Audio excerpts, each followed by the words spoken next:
Hello, and welcome to the final session of the Clingendael State of the Union webinar series. We are very excited that Michael Stibbe, the so-called Sherpa to the Dutch Prime Minister, has agreed to join us. And that really is the cherry on the pie for this conference, since the Sherpa is such a rare and mysterious figure in the EU system. They know so much, they are such strategic actors, super close as they are to the heads of state and government in the respective EU member states, yet we hardly ever see them and they hardly ever speak in public. So Michael, thank you very much for making this exception. In our conference panels, we've discussed Europe's polycrisis in the euro and economic domain, the migration field, and in matters of health and corona. And we have discussed European leadership in times of polycleavages between and within EU member states on more and more politically salient issues that the EU is dealing with, and in more and more politicized circumstances. Now, you know how this European leadership functions in practice and how politicization works out in practice. So we're very much looking forward to hearing your observations and analysis. And after that, we will have a Q&A together with my colleague Adriaan Schout and the audience through the Q&A function in Zoom. So people who are in this call can already post their questions in the Q&A. And Michael, you have the floor. Welcome. Thank you very much, Monika. And it's a great honor to be part of this State of the Union organized by Clingendael. Congratulations also to the webinars. I had a chance to scroll through a number of them. Very interesting discussions. And you are right, Sherpas are the persons who are not supposed to be in the spotlight. So I'm going to try to remain as secretive as I have always been, which means I'm going to try to be as vague as possible as I can. No. But at the same time, of course, there's a reason why I said yes. And that is because I think it's also good that every now and then it is made clear that, say, how does the sort of the political system which sort of comes together at the European Council, how does it actually function, and why does it, things happen as they happen? Because of course it's a highly political space, if you like, where the leaders meet, and not so much the let's say the more classical treaty-based technical approach which the EU usually has when we're talking about legislation, etc. And of course, the one cannot go without the other. So in actual fact, in reality, we are of course dealing with a very hybrid construction. Before I dive into the European Council and a number of the issues which we are dealing with and how I look at the way we will move ahead, I would just like to sort of point out that, of course, the European Council and its political leaders do not operate within a vacuum. Just like every one of us, we are all dealing with certain longer-term trends, which influences our own societies and therefore, of course, also determine the political space within which leaders can operate.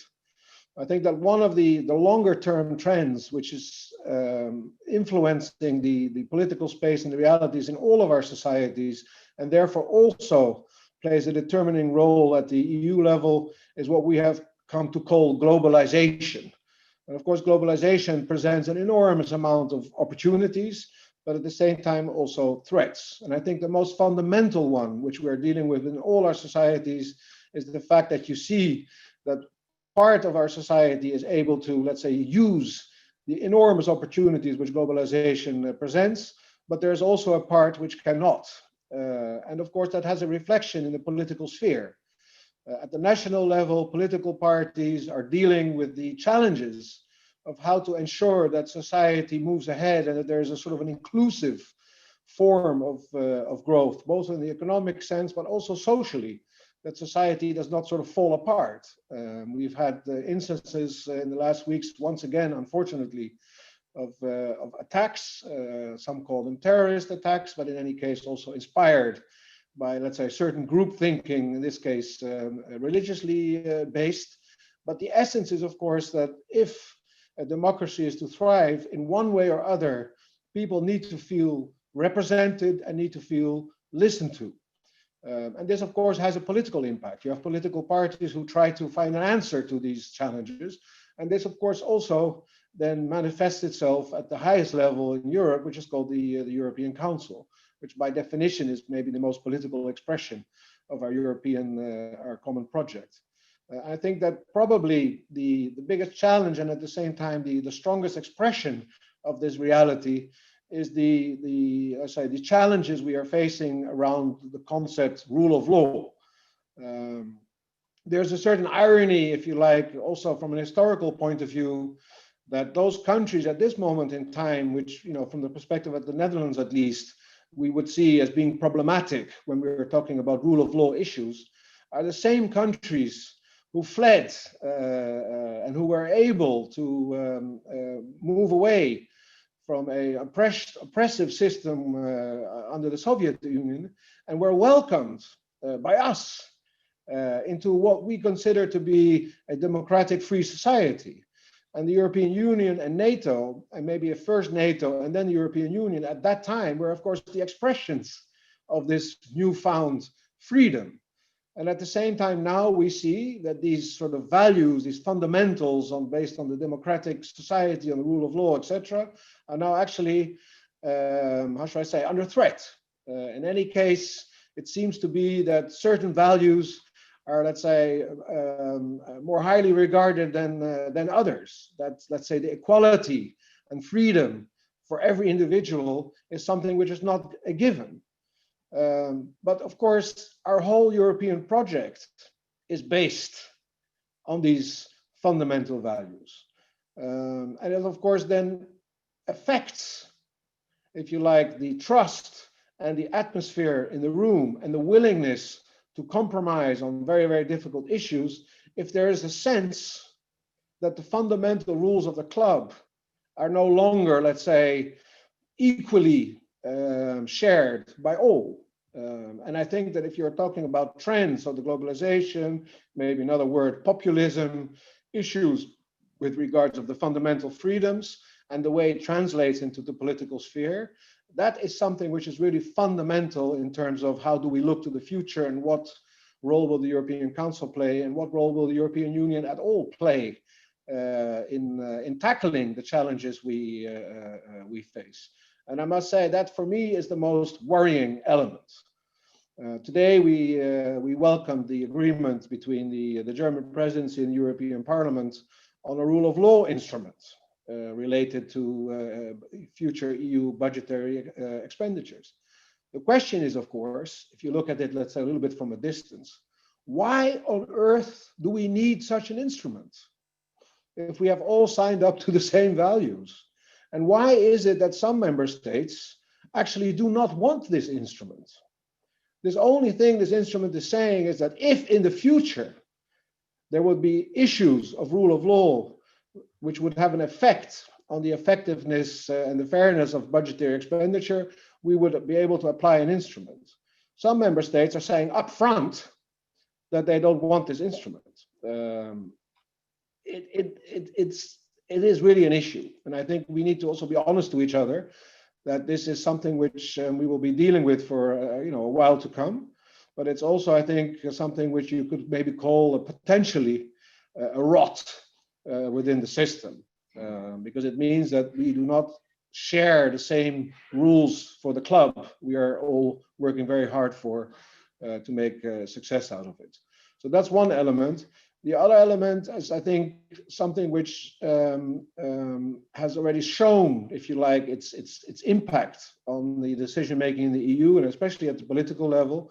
And that is the fact that in the last 20, 30 years, we have seen a divergence, if you like, between member states in terms of their economic growth and their economic strength and potential. Whilst, of course, we were actually aiming and hoping for, and there have been a lot of political, let's say, agreements, first and foremost, of course, those countries who decided to share a common currency, that we would actually implement policies to converge, and of course, converge to a higher level.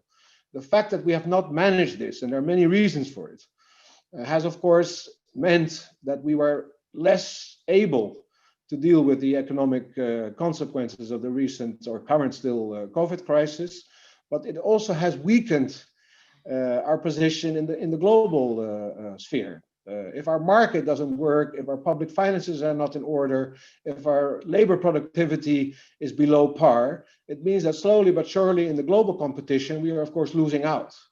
And I think that has been a trend already for a longer time, and it's something we need to deal with.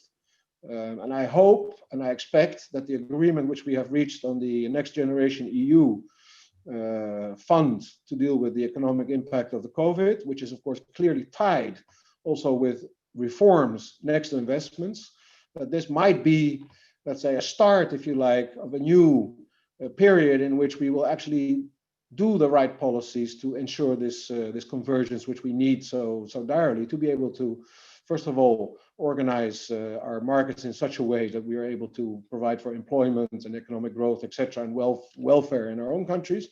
But also very importantly, we're also in that sense being able to compete at the global scale. A little bit, let's say, less of a trend, but maybe also an expression of the trend, but which has a big impact on the EU and especially on the European Council, is of course Brexit.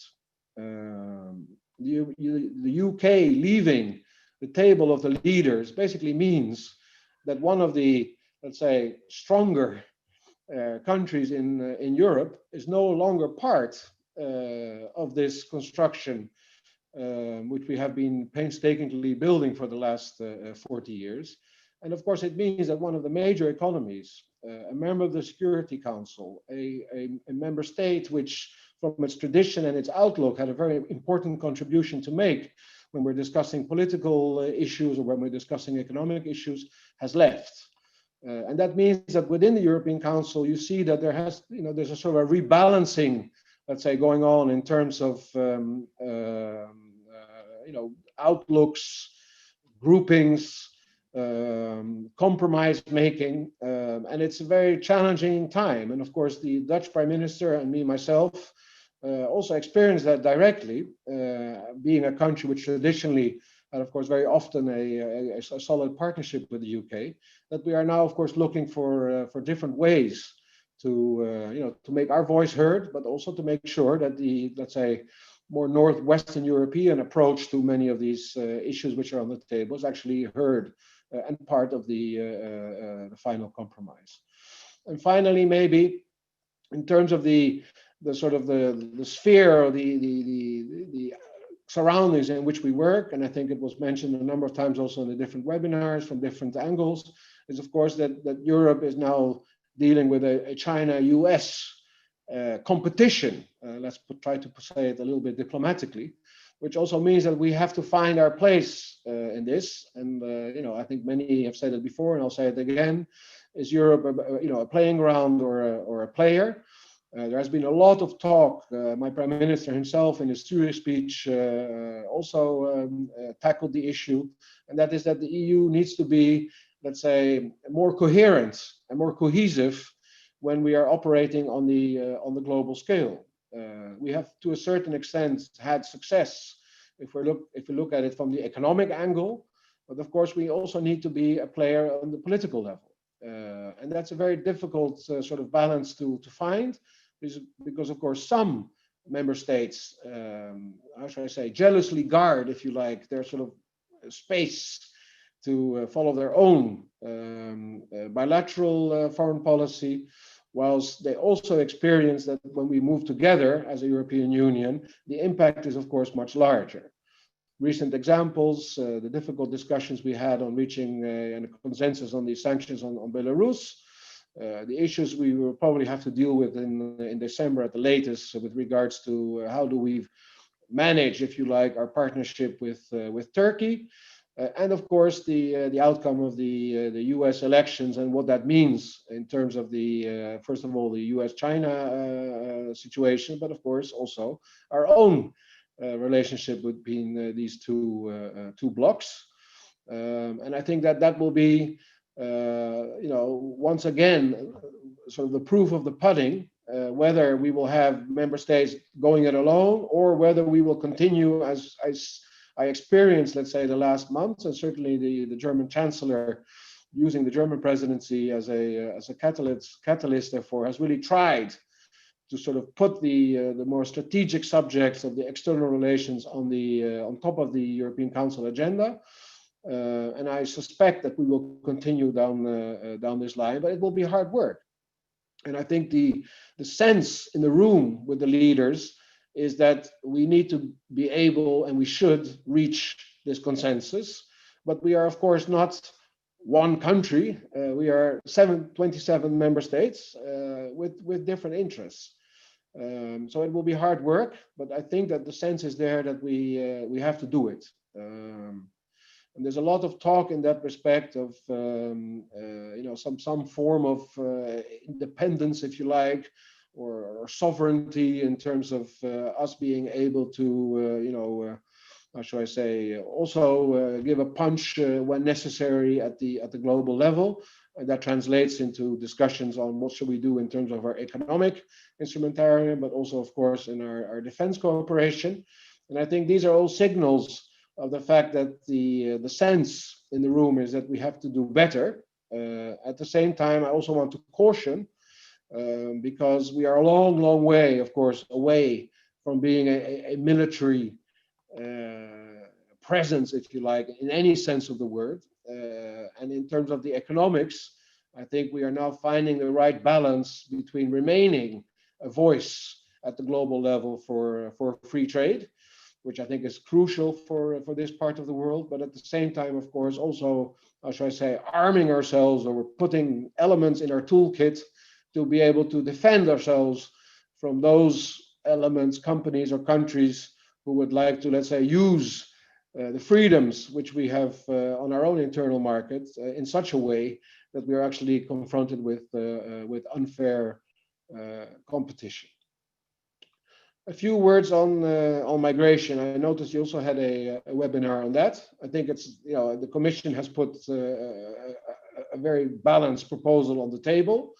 This is the classical example of actually, let's say, having the right technical instruments on the table, and at the same time having to deal with a political reality which tells us that migrations in many ways is feeding into discussion at the national level, very much politicized, also very much along the lines of, let's say, outlook in terms of, do I have a global outward looking view, or am I more in a sort of defensive inward looking view, which of course translates into this whole discussion which we see at the national level as to, are we still able to have an inclusive democracy where people feel heard and represented. And this has all mixed in into, let's say, a very nationalistic approach in certain member states, and to a certain extent also in a very, how shall I say, us or them. Christian values versus other values. My ideas are better than your ideas, but I request that my ideas are put above your ideas. And I think a very sort of interesting case in point, it doesn't usually catch the, how should I say, the media or becomes part of the public discourse, but very often at the European level, we are confronted with technical discussions on certain subjects, and we have an issue about including, for example, in the conclusions, the concept of gender equality. I mean, 2 or 3 or 5 years ago, it would have been, let's say, a no-brainer. Now, we spend sometimes hours in the council discussing on whether or not gender equality is something which we can put in our common conclusions. It says something about the divergence, if you like, in assessment as to values, but the most important thing and dangerous thing is it has an element of intolerance. Because we cannot say in a society which is based on equality for all, etc., that one point of view is better than the other or excludes another point of view. And I think that is the dangerous area we are sometimes in. And we should be very, very careful about that. But it has something to do with the sense that the national sphere and what we do in the national sphere is an exclusive, let's say, area of competence, if you like, for national governments, which to a certain extent is, of course, true. But it sort of seems to be in contrast to the fact that we are also, as member states, working together at the European level. We cannot say one is right and the other is wrong. The European construct has always been that both are right at the same time. And we have a common interest to work at the European level and at the national level. And I think we need to be very, very careful. And migration is a classical example of where we see this mix of this more, let's say, nationalistic approach and the reality, if you like, that the only way we are actually going to be effective in dealing with migration is actually through European cooperation. But European cooperation also involves compromises and being willing and able politically to accept that the, let's say, the common denominator might actually not be exactly the same as your, preferred national outcome.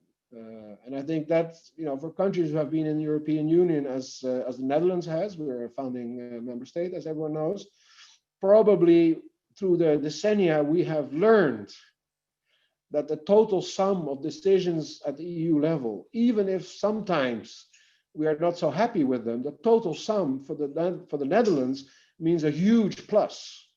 So we are always better off having decisions, even by qualified majority, at the EU level than not.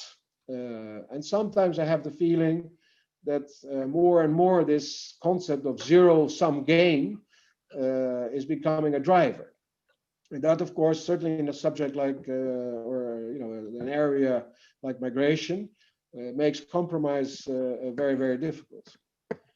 So I'll leave it here. I have many more things to say, but just as a sort of, how should I say, a first appetizer, I'll give the floor back to you, Monika, and I'm ready for questions. Thank you so much, Michael, for this comprehensive first inside view with some recurrent themes which have really become the Dutch narrative on the common rule book, rule of law. That was what the MFA staff bloc also emphasized. The need to have strong member states. You emphasized convergence in the economic domain. So these are the recurrent themes. And maybe to start with a question there, we also posed that question to Minister Blok. How do other member states look at the Netherlands playing the tough controller here where it comes to the euro? And also very tough on the rule of law issue. How do they look at the Netherlands in this role? Well, I mean, it's, how should I say, that's of course, first of all, a question you should ask the others. Yeah. Very difficult to, of course, say how others look at you, but I think that there are two things what you usually hear about how the Dutch are perceived. One is that we are very predictable, and in that sense, sometimes also irritating. So it comes, it's absolutely no surprise to anyone when we are discussing, financial issues or Eurozone issues or migration issues or climate issues. It will be no surprise to anyone what our position is. In that sense, I think we are very, as a Dutch diplomacy, whether it's foreign affairs or the Prime Minister's office or anywhere else, we are fairly well organized, and it's early on, it's fairly clear where our position is. So that's one. And the second, what I hear, but of course it's difficult to say about yourself, we are tough negotiators, but we always negotiate for a solution.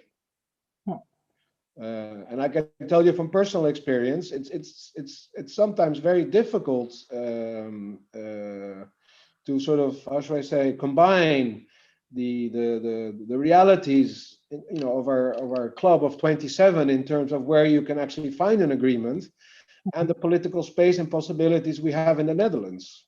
And it's hard work. But I think the crucial thing is that we are always in this game to find a solution. And I think that probably will be recognized by everyone. So we are not destructive, we are difficult, but we are not destructive. And how do you balance the sometimes divisive effects of being that tough controller and tough on rule of law internally with what you also mentioned, the need to become more sovereign externally. Yeah. Well, I mean, that, purely practically speaking, of course, in the Netherlands, we have gone through, how should I say, a long process of looking at, our external actions together as an EU. Technically speaking, we are now, in the past, we were very much always of the opinion that, every member state needed to guard its sovereignty by retaining, if you like, its, unanimity vote possibility. You see now that we are shifting and that we're actually saying that in certain areas we think that qualified majority would actually be a better idea, exactly because we think it would make the the external actions of the EU more effective. But I must say that from the perspective of the European Council, that is a little bit less relevant, because there, of course, the political sphere is one in which you try to build consensus. And there, I think the politicians are very much aware that, depending on which external dossier you are dealing with, that some have a more direct, how should I say, interest than others. So in the room, those who have, let's say, the most direct interest would have, let's say, a larger area of attention and support than those who would be, let's say, more in the periphery of such a subject. So, for example, if we're dealing with Russia, you can imagine that those countries who are in the front line in terms of the Eastern European countries would be, how should I say, listened to very carefully, because, of course, their experience is direct, and their appeal to their colleagues is also much more, how should I say, direct. And the same goes for the issues with Turkey. It's very clear that Cyprus and Greece are, let's say, in the front line, and because we are part of the same club, you would also expect that in this situation, the Cypriotic and the Greek prime ministers would be in the forefront in terms of being listened to, and also, if possible, being helped. So there's also, let's say, at the top European political level, there's also sort of, it's a case by case situation, and consensus is possible, although difficult sometimes. You touched upon the migration issue. We had a really good panel on leadership in the European Union, and there Luc van Middelaar had as his main thesis that collective leadership is the kind of leadership that we have in the European Union, with three primordial actors, the French president, the German chancellor, and the president of the European Commission. And he sees movement of these three key actors, acknowledging that collective nature of the leadership in the migration domain, for instance, where you see that von der Leyen, with the migration pact that you also mentioned, has put on the table a package where she has been a more responsive Commission president, listening to the member states. Now that we have this on the table, and also the French and the German leaders, together with the Spanish and the Italian, have said that they would, one way or the other, accommodate a more flexible solidarity concept. Is this enough? What is needed extra in terms of European leadership from now on? Because in a way we're only starting. There's of course the importance of the presidency from now on. What is necessary in the national context that you touched upon? How do you see the process from now on in terms of European leadership? Well, I think, in the end, it's always double. It was a little bit the same with the whole discussion running up to the, what then later became the next generation EU. If you look at, let's say, the year and a half before that, there was very much often the complaint that the French and German cooperation was, let's say, not strong enough in terms of producing, possible directions, and then they did. And then, of course, there was complaints by many others that it's fine that these two countries have agreed upon a certain direction, but there are, let's say, 25 other member states who also have an opinion and have to be taken aboard. And I think it was difficult with the next generation EU, and I think it will be equally difficult, if not even more difficult, with migration. And that has to do with the fact that migration in a number of member states is part of the national, let's say, political discourse.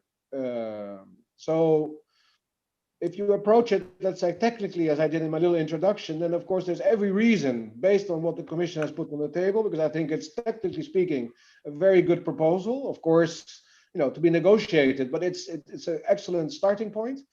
But the problem here is the politics, and I don't think it's the issue whether Germany and France are finding themselves here. And I honestly speaking, I don't even think it's the issue whether the Netherlands or another country. I think it's very much the issue whether we can find the right balance between the north, the south, and the east in this respect. And for me, the jury is still out. If I look at the public statements which some of the government leaders in the East have made in reaction to the Commission proposal, then I would be a little bit more, how should I say, careful in saying that this would be actually the basis to move ahead.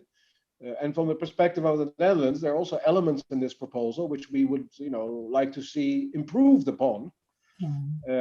But we will always approach these negotiations to actually reach a deal.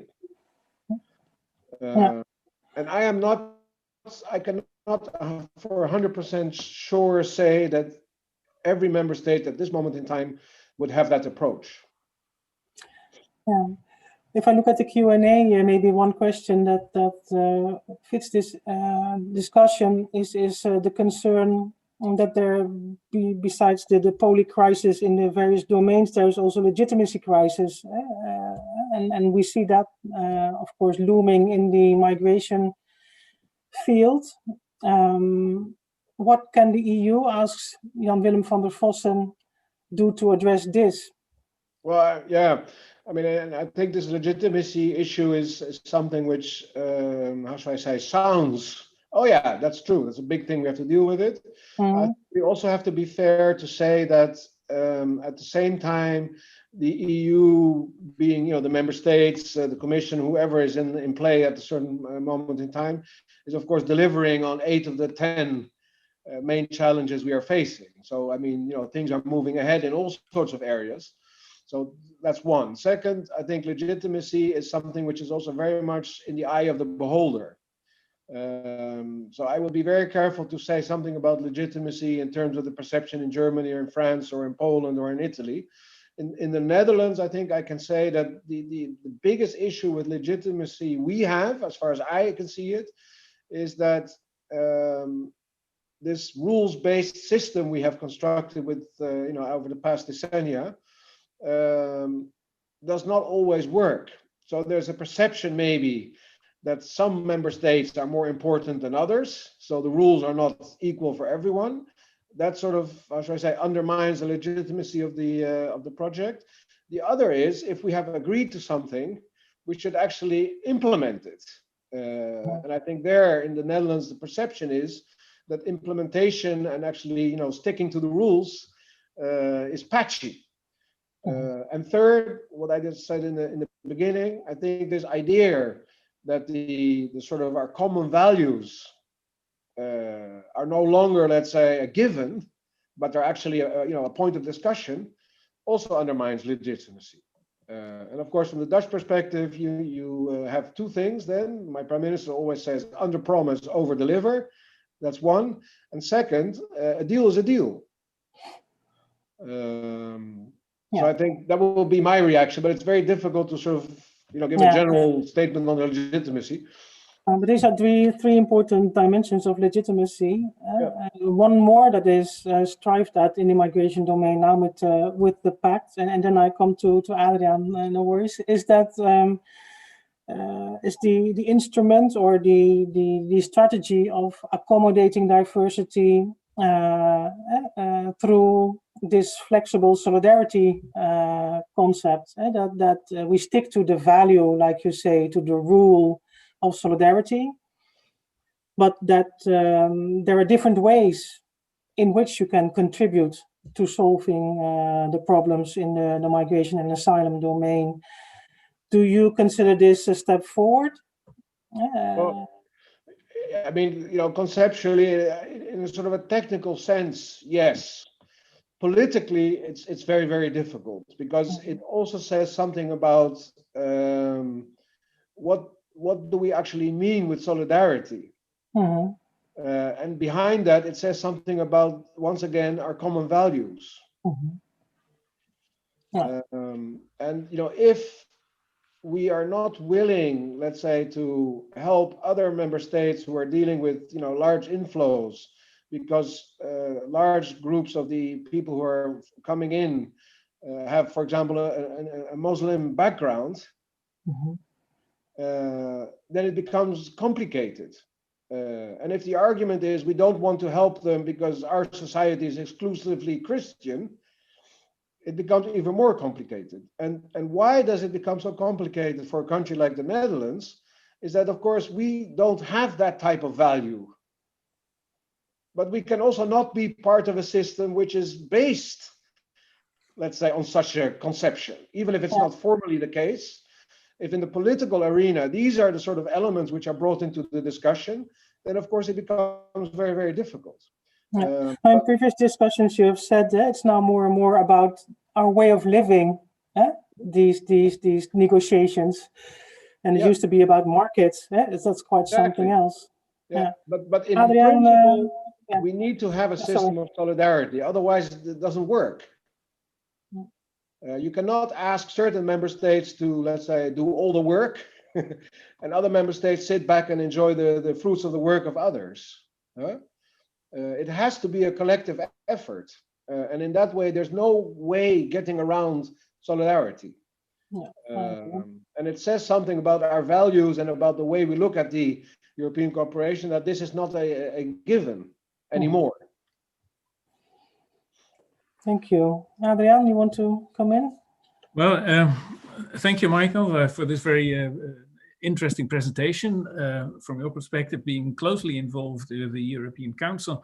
And also when I look at the questions in the Q&A, the European Council is supposed to be the sort of the cement between the member states, the location from which the visionary leadership comes, where solutions are found.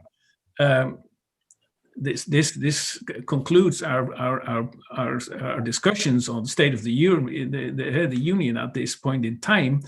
But actually, what you're saying is the European Council, in this increasing complexity that the EU is, finds it more difficult to find solutions. And I can see from the questions, people do want to have directions. How can we solve this situation? But maybe first, what is the effect on the European Council that we have more external pressures, more demands on the EU, and bigger differences internally? What does that do with the European Council as such?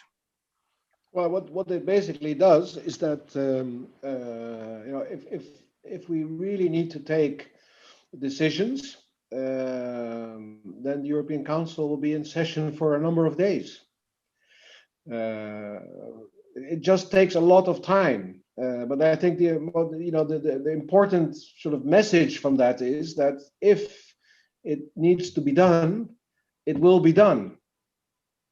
So let's say the reassuring element, even though the complexities are enormous, and within the European Union with 27 member states, where as we've been discussing in the past half hour, the differences are maybe bigger than they were in the past. Even so, as we saw with the recent hour-long debate on how to deal with what is our common answer on the Turkish issue, on the COVID and the financial issues, in the end, the will to reach an agreement is there. And I think that is the reassuring element. The difficult reality is that it takes a long time. And I think that a big credit to especially to I think the German Chancellor first and foremost. She's truly an historic figure, and I think a lot of the credit in terms of the difficult decisions which have been taken by the European Council in the past 10 plus years were very much also a function of her tireless efforts, to make this a collective effort. So we see more pressure on the European Council, the importance of Merkel. How does this look to the future when she's gone? Well, I mean, that's of course to be seen. I don't have the, but it says in any case how crucial the Merkel will still be, and her successor will also be. To be seen who it will be and what the effect will be. It says something about how crucial, of course, the French-German cooperation is, but it's also very clear that's not enough anymore. And that was, of course, always a strength of especially the German approach. They were very inclusive. Which meant that other member states also felt heard and participated, let's say, in finding difficult solutions. And I think that is a crucial role. And hopefully, a future German chancellor will play the same role. But it's, from my perspective, let's say, in terms of, how should I say, explaining why the European Council works and has worked in the past. Let's say, I've been doing this job now since 2016. During this whole period, she was one of the indispensable factors in making it work. But you also Commission also, but more in a technical, let's say, sense. But you also said that is not enough. No, because we have other member states who need to be included in a solution. And that leads to a question, several questions in the Q&A actually, is how can you change this atmosphere in the European Council, that there is more homogeneity, maybe going back to the original feelings of Europe and being one and the unity? So people want to know, how can you go back to that? Or are you hinting at more drastic measures that maybe you don't have to strive for all 27, or whatever you want to, however you want to fill that in, flexible integration, opt-outs. What is necessary? How can you get this unity back? Well, I mean, to be honest, there is, at least for me personally, there is not a sense that we need to get a unity back. The politics of the European Council is dealing with the reality which is on the table at that moment. It's not a very sort of romantic or backward or forward-looking organization, because they are basically the top politicians of the member states who are dealing with very difficult political situations which need to be solved now. So this sense of not having a unity is something which I think is very much maybe a perception from the outside. In the inside, there's of course very hard work to get the results which are asked for, and sometimes we don't manage in one time. We have to meet again in 2 weeks and do some more work behind the scenes to find the common ground. But I think that the crucial aspect, which I was trying to sort of pinpoint, is that there is this sense, and in that sense it's maybe unity, that in the end we have to get a decision. So no decision is not an option. And sometimes, the politics is always the art of the possible. Sometimes you just need some more time. But no decision in the end is not part of the menu. And in that sense, maybe unity is then there, but in a very concrete way.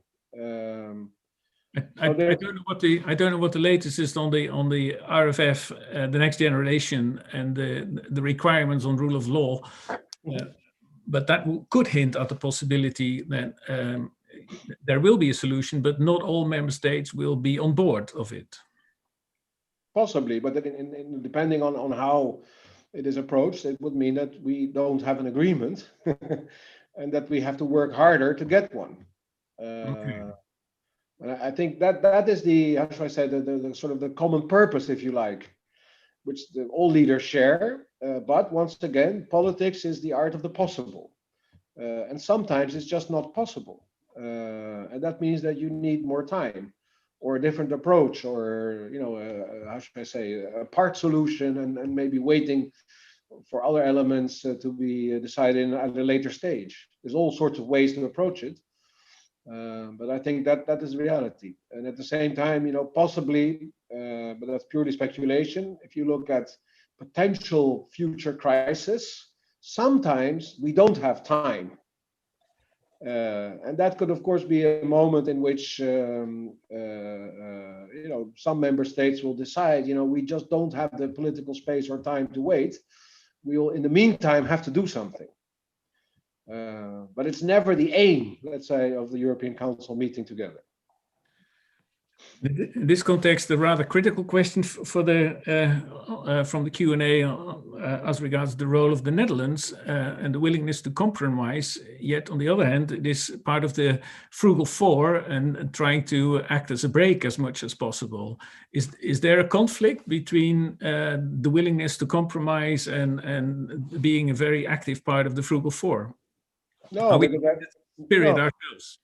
Yeah, I mean, a fair question. I think that if you would look at from the perspective of, let's say, the Netherlands and what is possible within the political space we have in this country, I think my prime minister went not 1 extra mile, but 3 extra miles to be able to be part of a compromise last July, enabling both the MFF and the Next Generation EU to be decided upon.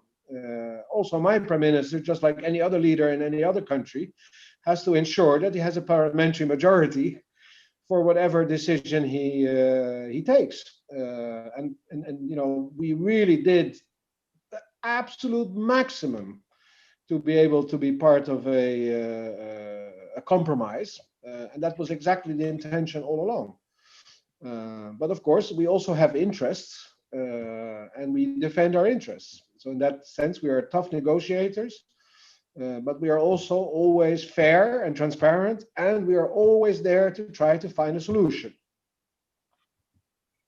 We will test at some point whether that is also seen like that in the other member states. There's also a question about visionary leadership in the Q&A. There used to be, I think that's the background, there used to be a sort of idea of Europe is our future, it's our common identity, our common values, as you already discussed. Is there still anything like a shared vision of Europe, or is it very pragmatic, we just need more time? Is the idea still there? It's difficult to say, because that's very much, I think, a very individual question by now. And of course, it also has something, if you look at the EU as a whole, it's also a little bit tied to culture and different, let's say, approaches in different member states. I mean, the Netherlands, by definition or by approach, has always been rather pragmatic, if you like, in approaching the European cooperation, which means that it was very much an issue of, this cooperation brings us a market, a common space in which to, travel freely, to be more or less in a sort of secure area of common values. And that was very much the appealing element of the European Union in this country, a very pragmatic country. And of course, we know that in other countries, also at the highest level, you have much more how should I say, sort of a tradition of giving a longer term perspective and view on where the European Union should be and where the member states in question would then find its place. So I think it's mixed. But yeah, I think that in the Netherlands, the essence is that I think we have a very pragmatic approach. But we are very much aware of the fact that our interests are centrally placed within the EU cooperation. Okay. If you look at it over a longer time, you've been working with European issues for your entire career. We know that in the 70s or even 60s, you had nightly meetings over CAP, the prices for agriculture. Many details had to be solved, also at higher political levels. isn't this reality that we now have, as you described it, it's difficult to function as a European Council. Is it really more difficult than it used to be in the past? And if so, where will we be in 5 years from now? Yes, I think it's a lot more difficult, partly because, of course, the European Council has become more and more the sort of the center stage, if you like, of many of the more crucial European Union discussions, which in the past would probably be first more of a technical nature, and second, I think, less intrusive, if you like, into our societies. But in an area where you have a common currency, where you are cooperating in all fields of justice and home affairs, where issues like tackling the climate changes has a direct impact on every single household in a member state, it's of course by nature and by sense also a lot more political. And on top of that, of course, the crisis we are dealing with more or less in a continuum. Eurozone crisis, migration, COVID, it just goes on and on. So there always seems to be, let's say, a crisis we have to deal with more or less yesterday. And that's on top of the fact that the European Integration Cooperation is, of course, becoming more and more something which affects every single citizen, and therefore also a lot more political. So I think, yes, the European Council will continue to play its role. I actually anticipate that it probably will become even more intensive in terms of number of meetings and sequences. Maybe in the future, but that's a far future, if we ever come to discussing a treaty change, I think we will also have a very serious discussion on how to place the European Council within the institutional structures we have now.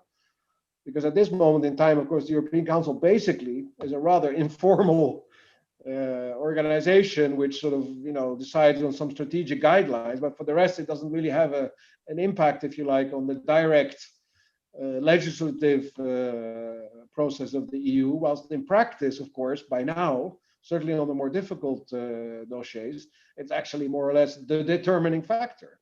Mm-hmm. So I think we will have to revisit that if ever we come to a treaty change discussion. We have not touched upon the domain of security and defense. And there was one question from Sander van der Sluis. And the US elections are in a way a wake-up call for Europe to speed up the work on security and defense. And shouldn't this topic be higher on the agenda of the European Council?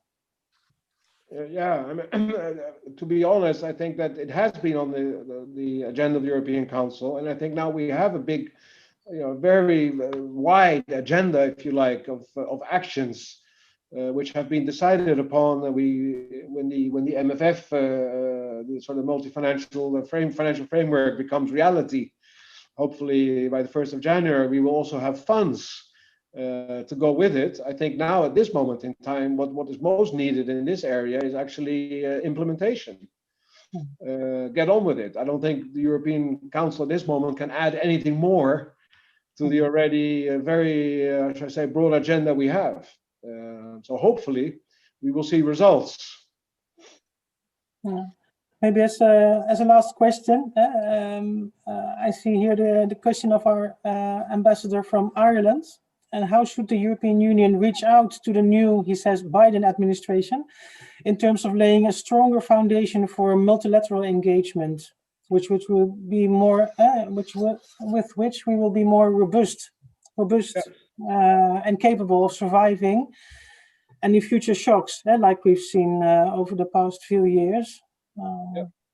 Well, I mean, from the EU perspective, of course, in terms of the multilateralism and the free trade and being, let's say, a force for good in terms of strengthening our multilateral structures, basically the European Union should continue to do what it has done, because we have been a very strong voice in that area, and we should continue to do that.